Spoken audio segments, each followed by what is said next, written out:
I don't understand what they see in them. I don't get why those two are together. It doesn't make sense. This is how people judge masculine and feminine energy.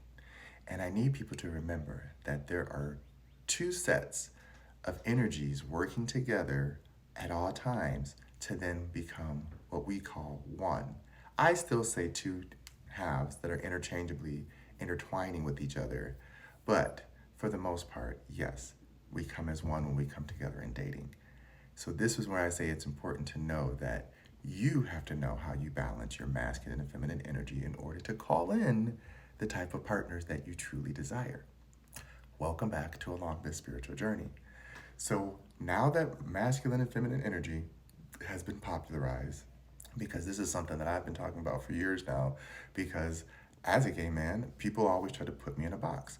You're feminine or you're masculine, this means this about you.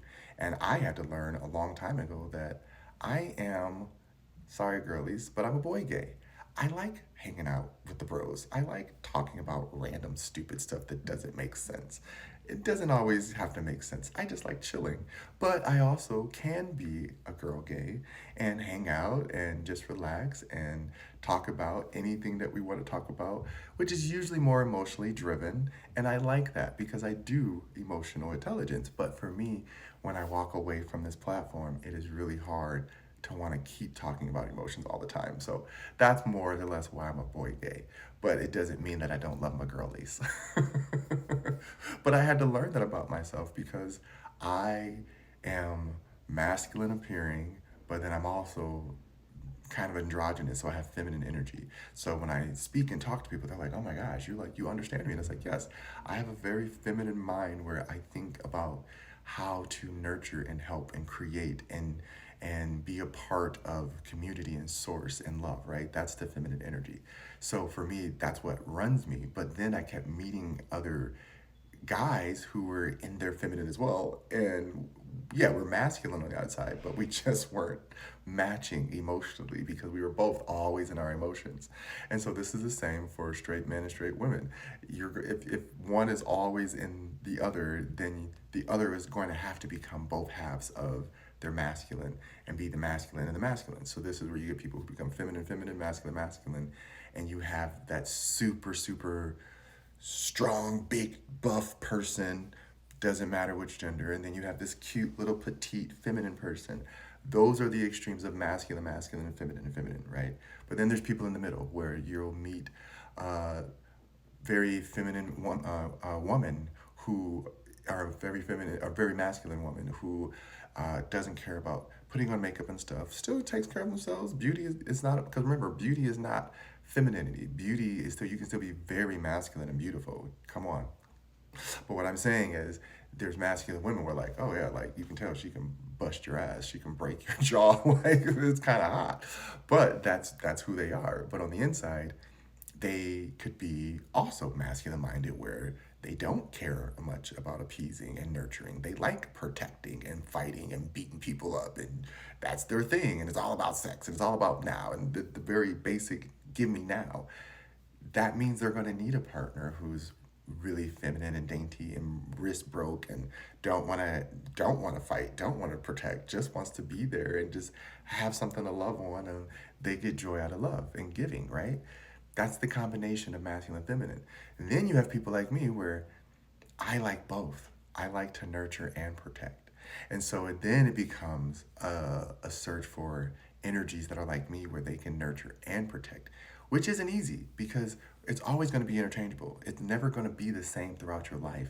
But in that state of being where you meet them, of who you are, you need someone who respects that and fits you because that means you're a puzzle piece. And if you fit together, that means you're going to blend together and everything's going to work in a different way, which is why people say growing pains. When you grow together, that means you start to puncture parts of each other where now you're just like, it's hard to pull apart. You are tangibly attached through fascia, right? You cannot get apart. And the only way to get apart is to sever it. And that's when it hurts. That's why breakups and divorce hurt because once you go through all those energies and your masculine and feminine have been unbalanced and they're not getting what they want, those energies dip, and then you're just left with the human avatars.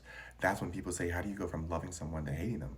Because once your inner masculine and feminines don't like each other, then it doesn't matter how much the physicals want to be together. This is where you get situationships and twin flame relationships of renter and chaser, because your souls have given up and they don't want it. And but your body, your avatar, it wants something that it thinks it likes, which is when you have to understand masculine and feminine can be a visual, but it's also, the visual is only a representation of the feeling that the emotional energy is, right? For someone to dress masculine means they feel that way.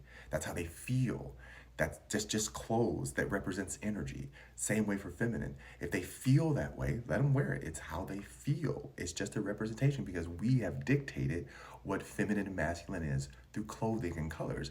And that's why people stigmatize it when it comes to gender, because we genderize colors and things that are masculine and feminine.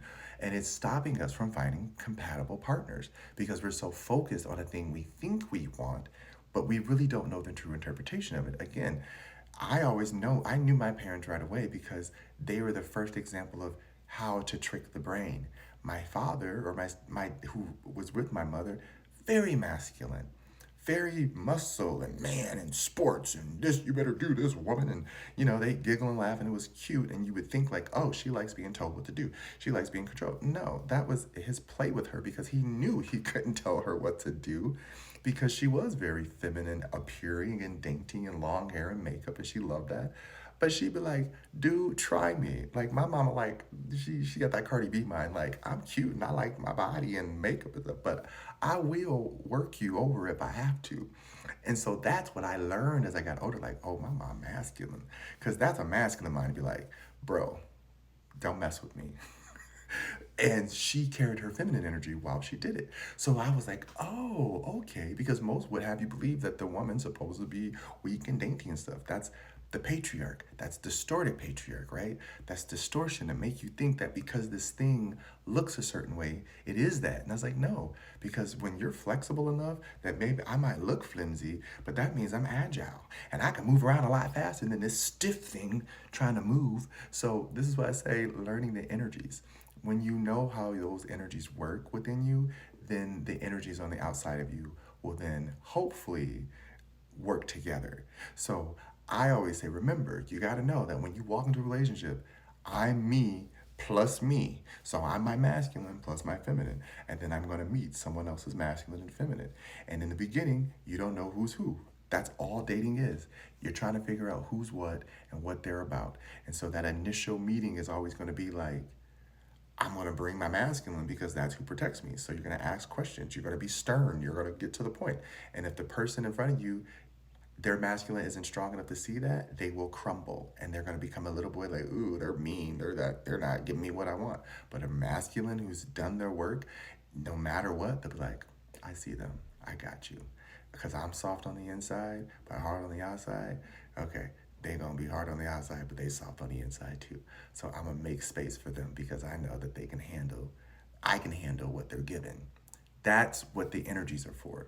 So that's why when people say, why is there a thin line between love and hate? Why is love so much different than everything else? Because in everything else in life, you don't have to focus on love to accomplish it. But in a relationship, love is what connects you. It's not what holds you together, but it's what connects you. And if you're not willing to be connected anymore, then you have to be willing to let those energies go and then change your perception of what you feel masculine and feminine energy is because you learn something new from every relationship. Because for me, I was too passive in past relationships. And with each new journey, I learned I have to be more articulate in how I stand up for myself, which, believe it or not, I don't always do because I'm a lover boy and sometimes I want to give, but I had to learn how to give back to myself. Of course, not to the point that now I become a hermit and never give again. So it's all about balance. Know who you are, know what you are. None of these things are bad, masculine and feminine. Again, it's just energy. Learn to incorporate it into your everyday life. And I promise you the dating game and anything else you do will be so much easier. All right? Love ya. Mwah.